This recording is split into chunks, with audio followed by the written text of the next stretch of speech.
I've never seen anything like that. Yeah, they're little tiny snowballs and they stick to everything. And it's like, they're bouncing a little bit, but they're pretty soft. It's not like hail. It's very strange. I've never seen this.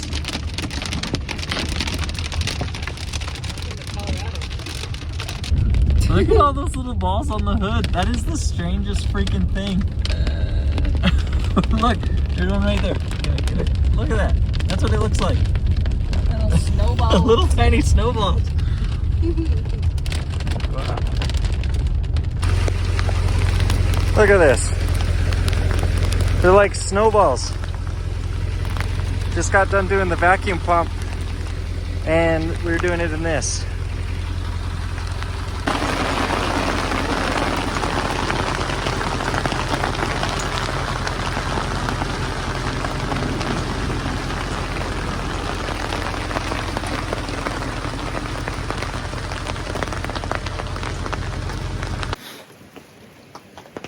Parents to the rescue. We got the truck fixed, but just in time. Some of the footage you saw earlier, it's like not quite a hail, not quite a rain, but it's like raining like little snowballs. It was very strange. I've never seen anything like that before. Now it's just freezing and it's raining and we're very wet, but very grateful that the folks brought the little sunshade. Not too bad. Very cold. Whew. Very, very cold.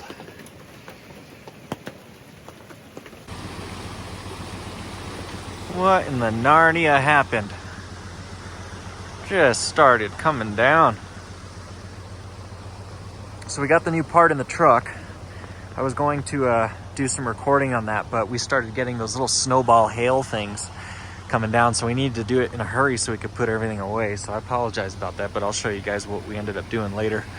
But man, this snow is just coming down. These flakes are pretty dang thick too. I don't think the camera's doing it justice. Maybe I can try to catch one, but they're pretty dang thick. Coming down pretty good.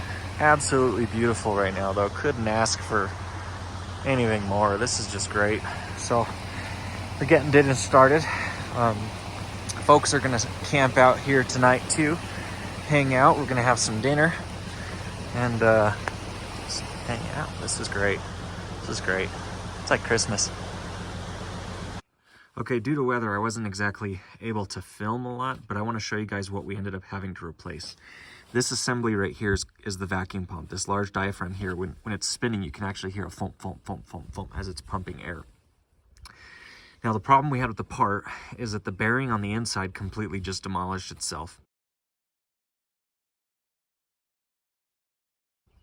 So that caused the whole thing to freeze. As it froze, the belt, the whining noise that I was hearing was the belt sliding over the pulley without the pulley physically spinning. Then eventually what happens is the pulley breaks loose from the shaft, and that causes the interior of the pulley to ream out, so it's shaving metal as it's sitting there spinning.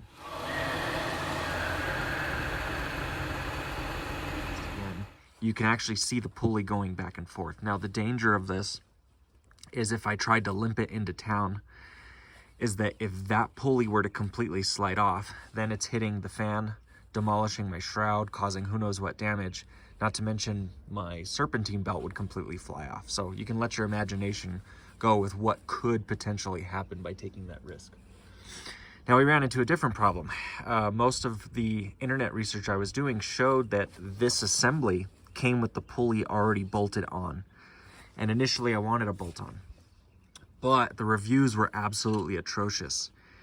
So my dad, being a previous master mechanic, having every tool in existence, not only brought me the part, but had to bring me a pulley remover and the tool that screws in and pushes the pulley onto the shaft. So we had to order a new pulley and a new vacuum pump. The shitty part about this is you can't reach with a socket wrench. You can't get into that bolt. There's not enough space between that bolt and the pulley to get a ratchet in there. And I didn't have a 10 millimeter wrench. Of course, the kit that I have only goes down to 11. So when they came and brought me the part, I had to ask a favor so that they could bring me into town so that I could buy a little wrench set to be able to reach in there, which kind of sucks because I already have wrenches, but that's fine. So to get to these, you gotta put a wrench. There's 3 bolts. There's one there, and then one on the other side. And then there's just a tube here that has a little, one of those little squeeze tube connectors. You just squeeze that and move it and it pops right off. So all in all, taking the part off was a little bit of a pain with the pulley in the way. The only other option that you have is to remove the shroud, use that pulley removal to remove the pulley, and then you can get a ratchet in there, but that's a lot of time that we didn't have with the way the weather was acting. So yeah, this was the cause of the trouble, this guy right here. I might in the future look at maybe either doing a hydro boost or seeing if they have an electric conversion for this, but this has a lifetime warranty, and this is pretty rare. I've never heard about a vacuum pump failing as quickly as this. I've heard of issues where the bearing starts to wear and you can kind of hear it and it gets noisy, and that's kind of your sign to replace. This thing just gave up on life. So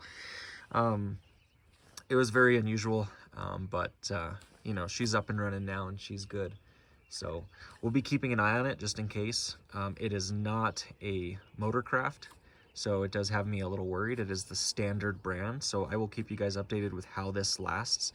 Some standard products actually work pretty good. I use a lot of standard products in my Jeep back home, but these OBS Fords really don't like aftermarket parts.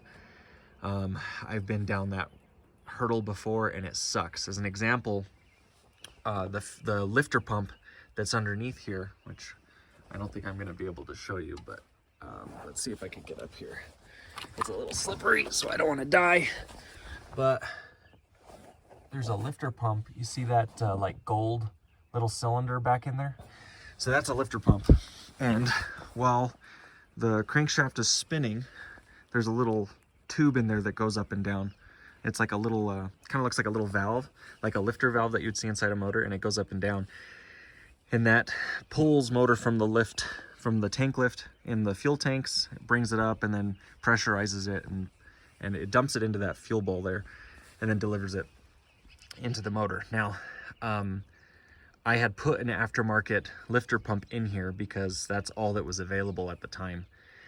And it lasted maybe a month. So that was a learn once, never do again kind of thing. I ended up ordering a Motorcraft to put in there, which was extremely hard to find. Thank you, Full Force Diesel. And Complete Performance, they've helped quite a bit here. I mean, I think that's your only 2 options nowadays for these things.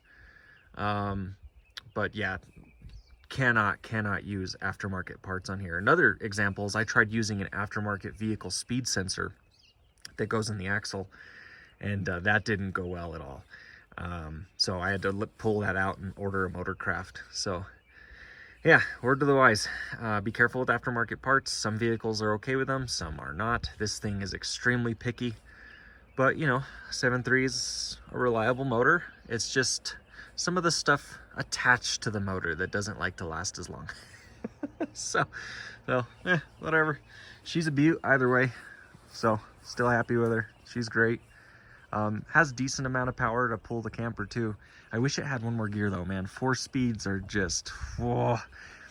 Up to 3rd, you're great, and then going into overdrive, it's just, right when that torque converter kicks in, it really bogs down when you're pulling weight. So we're probably gonna try playing around with the tunes today, or maybe tomorrow, because we're getting some snow. All right, we packed up the campsite and we are headed out. We're gonna go enjoy some lunch with the folks before they gotta head back home. But we're gonna go through Durango. We're just outside of Durango in the San Juan. And there's a couple campsites out there called Madden and Miners Camp and Snow Slide and all that. That's basically where we were. And yeah, now we're headed into Durango. It's obviously not snowy down here, so we've decreased elevation quite a bit. But it's still really pretty through here. From here, here, we need to go do a dump station and go to a dump station, excuse me. Maybe top off some fuel. We're actually okay, but and then I need to go to the grocery store to stock up on a few things, and then we'll head over to our next destination. All right, so this is where we were camping. This is a miner's cabin campground, and you can basically see the stream here. So we were just at the very end of this little loop. Now, where we were headed was to go back into Durango, so we had to come right back down into Mayday on the 124, and that leads us over into Durango. Now, from here, after we had lunch, said our goodbyes, and hung out, we took the 550 all the way up, and the 550 is hands down the most beautiful road that you will ever drive on in your life. And we hit it all the way up past Bears Ranch. And this was basically just a quick stop, but you could see we're not too far from Purgatory where we decided to stop. And this place is right off of Lime Creek Road. So the turn was actually kind of difficult. We passed it twice. It's a pretty sharp turn after you turn on the 550. And this is basically it. So the lot itself isn't too much to look at, but the views around it were absolutely beautiful. And I do have to say that with all of the snow, the dirt road getting in here was super, super muddy. So I wouldn't recommend, if it's even the slightest bit of wet coming this direction with just like a car. Have something that's at least all-wheel drive capable and have a little bit of ground clearance, because once that mud starts to get real soft, you start getting into those ruts.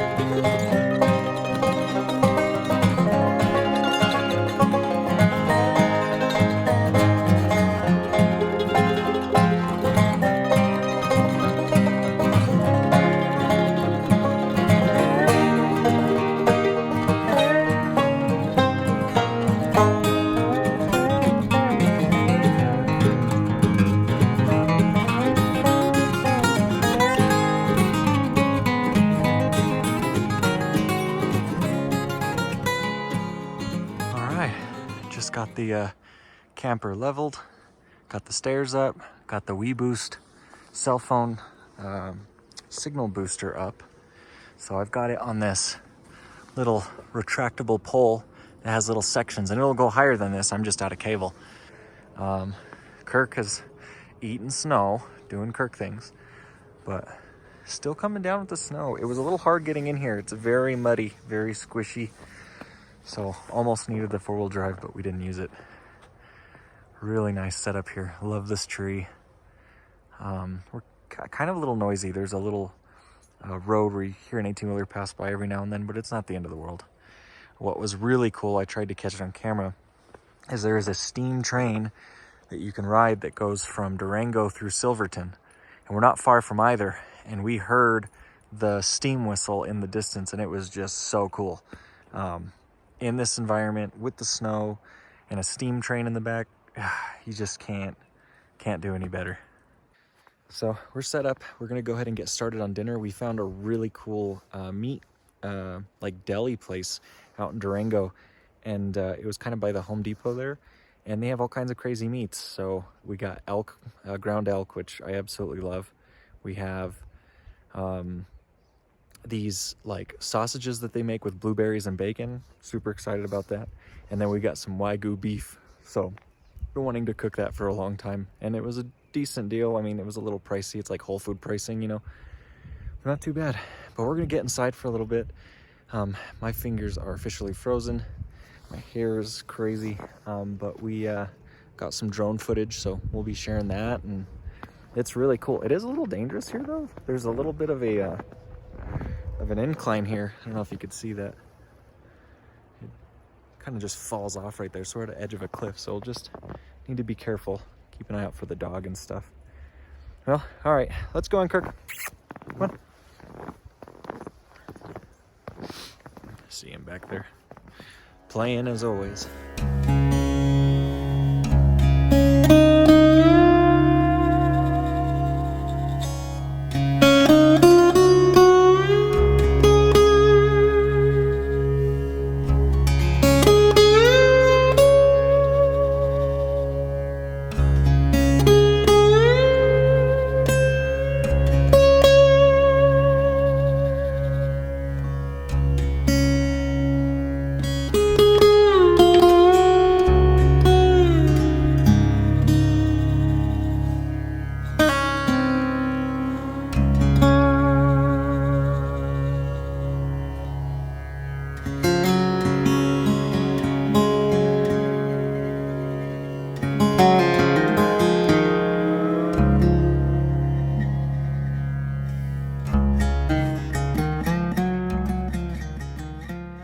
these little guys. We got chipmunks everywhere at this location. Oh, they're kind of funny to watch. Yeah, there he goes. Yeah, they're teeny. They're teeny tiny. Kirk doesn't chase them either. He's pretty good with wildlife around here. Not much on the informational board at this location, but they say there's Canadian lynx here. That would be wild to see. Pretty cool.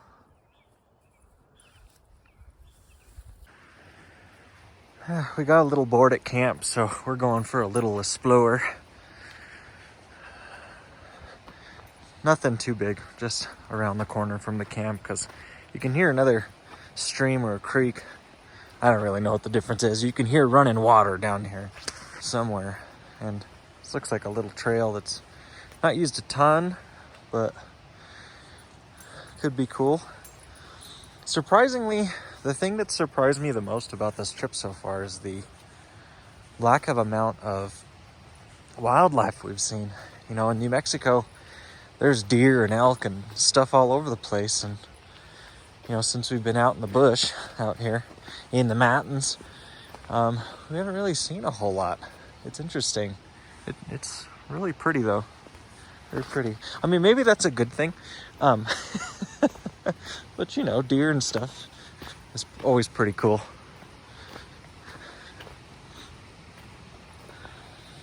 Oh, these are weird. Little like reeds of some kind. Haven't seen that before. That's weird. Huh. All right, well, that's cool. Oh, this is like super swampy. I don't know if we're gonna go much further because, ugh.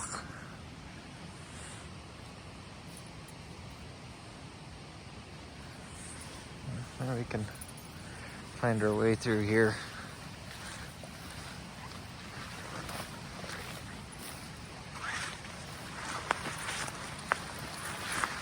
Oh, yeah, it is just like a little swamp. Man, we're so close, I can totally hear it. Well, I guess if the dog keeps going, we can keep going, right? Oh, this is like part of the way of how the water's running through. That's really interesting. Pretty cool. There it is. How about that? We found it. Oh, wow, look, there's a little waterfall over here. Freaking cool. Look at that. Freaking awesome. Cool little find. That is just great.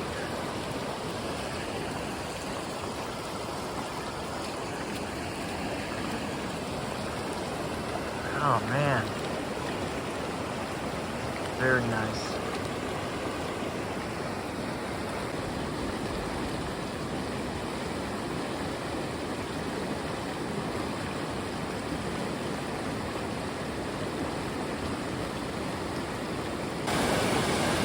Here we go. So you can get a bit of a closer look at her.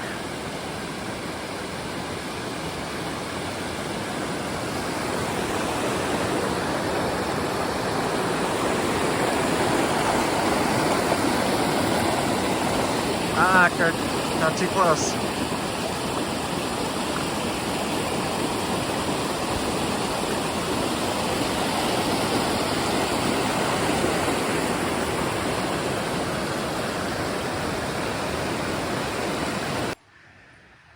All right, we're headed back. I wish we had done this earlier in the day. Maybe we'll go on a longer excursion in the morning. But I just wanted to point something out. You guys need to be safe when you're following trails like this. Example, it's so wet, it's really easy to lose the trail. So, you know, remember little markers to help you out. And it's never a bad idea to, you know, take your phone, obviously, so you have GPS. But have a compass or something with you and get a reading. Which way are you walking? Because if you have a general idea, like, hey, we were walking east the whole time, then at least you know which direction you got to go to head out. And when you're in environments like this, it's really easy to do circles and really difficult to see which direction you need to go over the ridge line. So in our case, we got the sun there.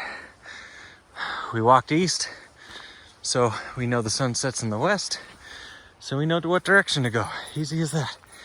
But we got a compass and all that jazz too. But this is a general rule of thumb. And here we go, walking back. Whew. Little incline on the rear kind of got me. Oh. That peak over there is nice. Very cool. There goes Mr. Kirk, frolicking in the grass. Maybe he was a show dog in a previous life. Little guy prances around everywhere.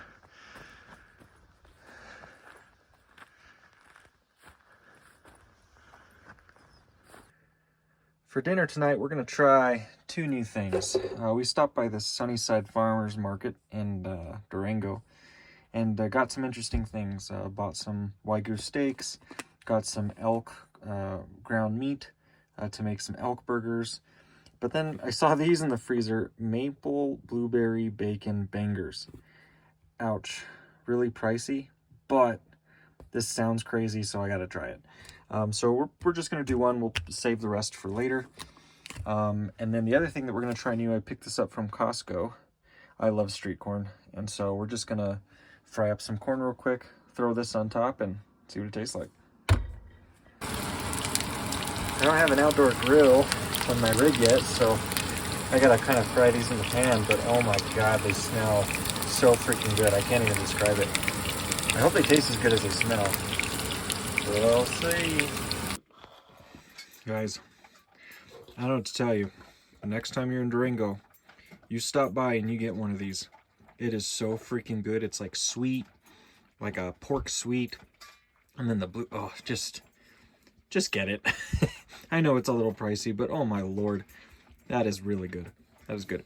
That, the spice, that Alota spice too, ain't too bad. I mean, it's good for a quick fix. It's not going to taste like, you know, legit street corn, but, you know, adds a little flavor.